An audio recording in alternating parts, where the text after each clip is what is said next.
back Marvel Universe community. That seems to be the only people that watch these videos, not fans, because comic book people aren't the same thing as figure people. Although sometimes we are. I'll explain in a second. Wanted to bring out a character that falls in line in the last few videos I've been doing, so there he is. Cable. Now this is Cable with no hope. Not no hope as in he's got nowhere to go and hopefully he can get his life back on track. No hope as in baby hope right there. This is the box art in the back. This comes from the Steve Rogers Shield files. As you can see, there's Apocalypse and Cyclops. That's his old man, and Wolverine, the guy who could have been his old man. You can read on that if you'd like. Cable is also known as Nathaniel Summers, or Nathan Summers, name of my son. And he's one of the cooler characters in the MU lineup. Back in the 90s when he came out, he was a superior badass. He was a futuristic, shoulder pad, football player looking type of dude with guns galore. And if you play Marvel vs. Capcom 2, he's super duper cheap. He's one of the cheapest characters out there. He shoots his gun, he throws his grenade, he does his super, and then sometimes he'll throw a spear in the air. But as far as the comic books are concerned, he's a character similar to Apocalypse that gets tied up in a lot of bullshit and drama. Just give you a quick rundown. He's infected with a techno-organic virus. And the techno-organic virus is something that he gives to Apocalypse in the past.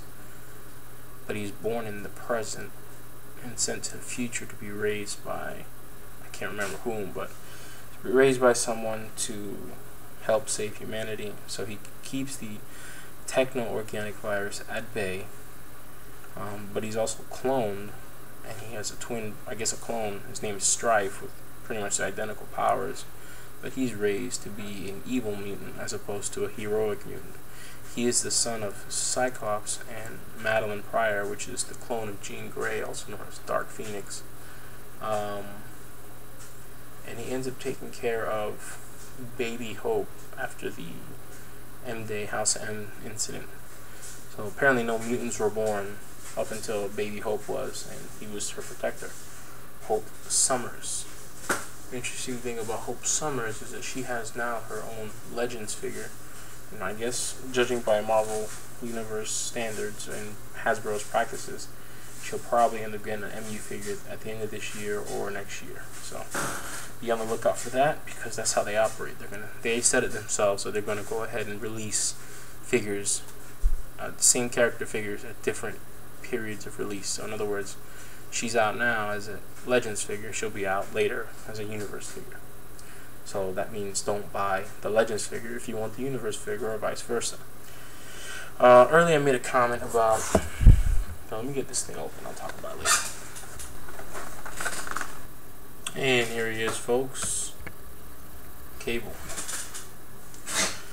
Alright, I don't know how many times you want to hear me talk about articulation, but here he goes. Ball jointed head, ball jointed shoulder, bicep swivel, single hinged elbow, wrist twist, torso rotation, ball jointed hips, thigh swivel, double jointed knee, and cool ball jointed hinged ankles, which mimic real ankle movement. Cable. Now earlier I talked about, comic book fans and figure fans aren't always the same people.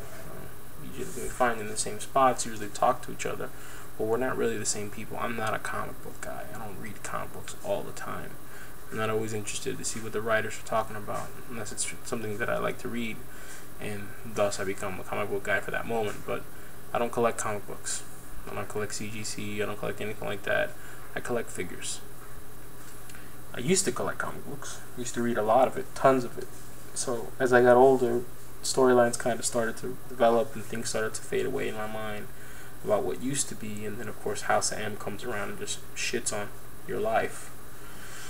But what I do know is the reason I'm not much of a comic book guy, because I would have bought the Baby Hope Cable instead of the one without Baby Hope. Interesting enough, this is not removable if you have the non-Baby Hope version.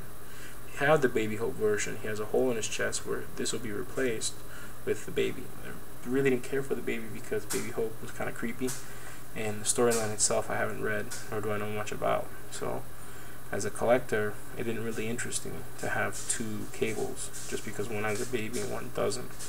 And that's what I'm talking about. I'm not a comic book store. I don't have a reason to collect every single thing that I see. Just collect the stuff that I like. Cable is one of the characters that I actually like. He has a very interesting side plot. He was a pretty much badass in the 90s. Still a badass today.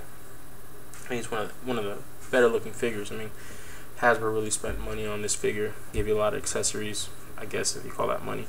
Gave you 2 guns, holster that actually works, the Spear of Destiny.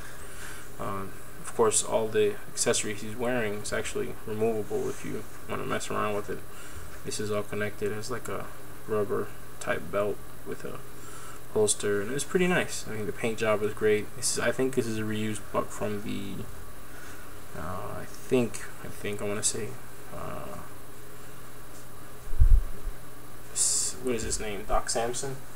So it might be the same reused figure. Same thing with like the Wrecking Crew, but I'm not 100% sure on that.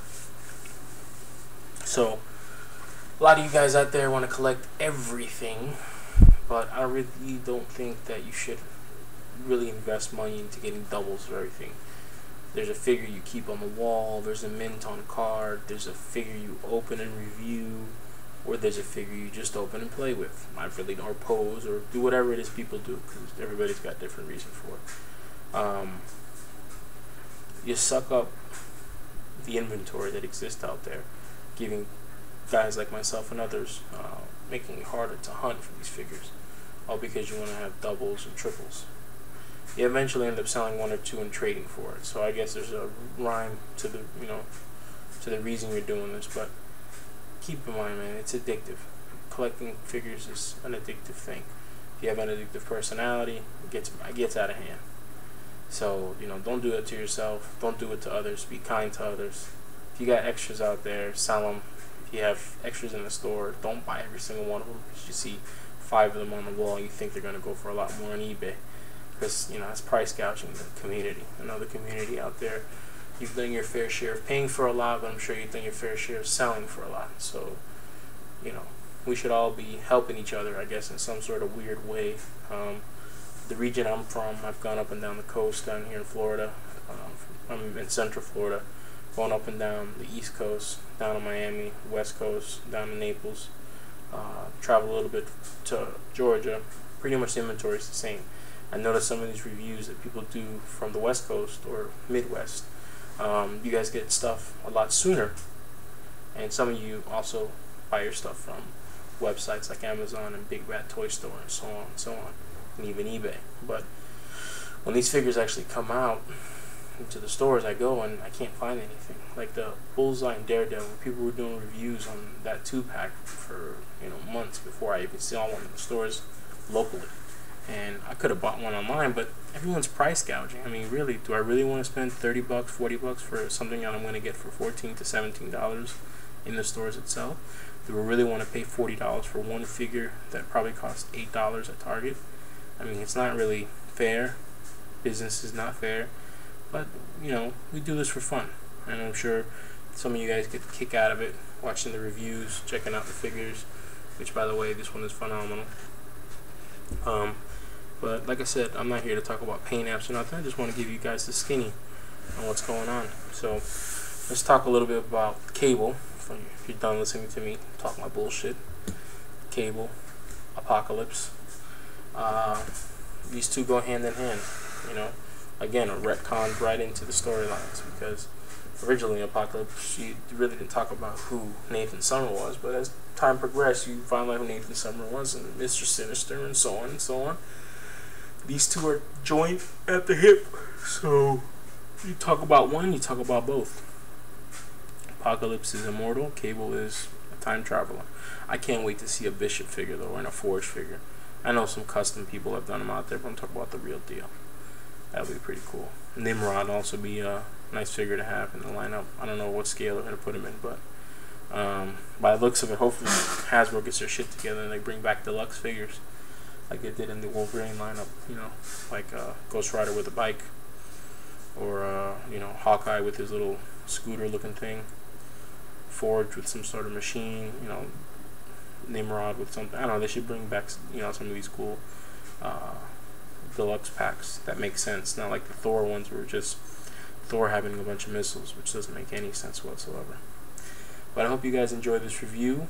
Age of Apocalypse coming your way, and you know, subscribe, leave some comments, and I hope you're back.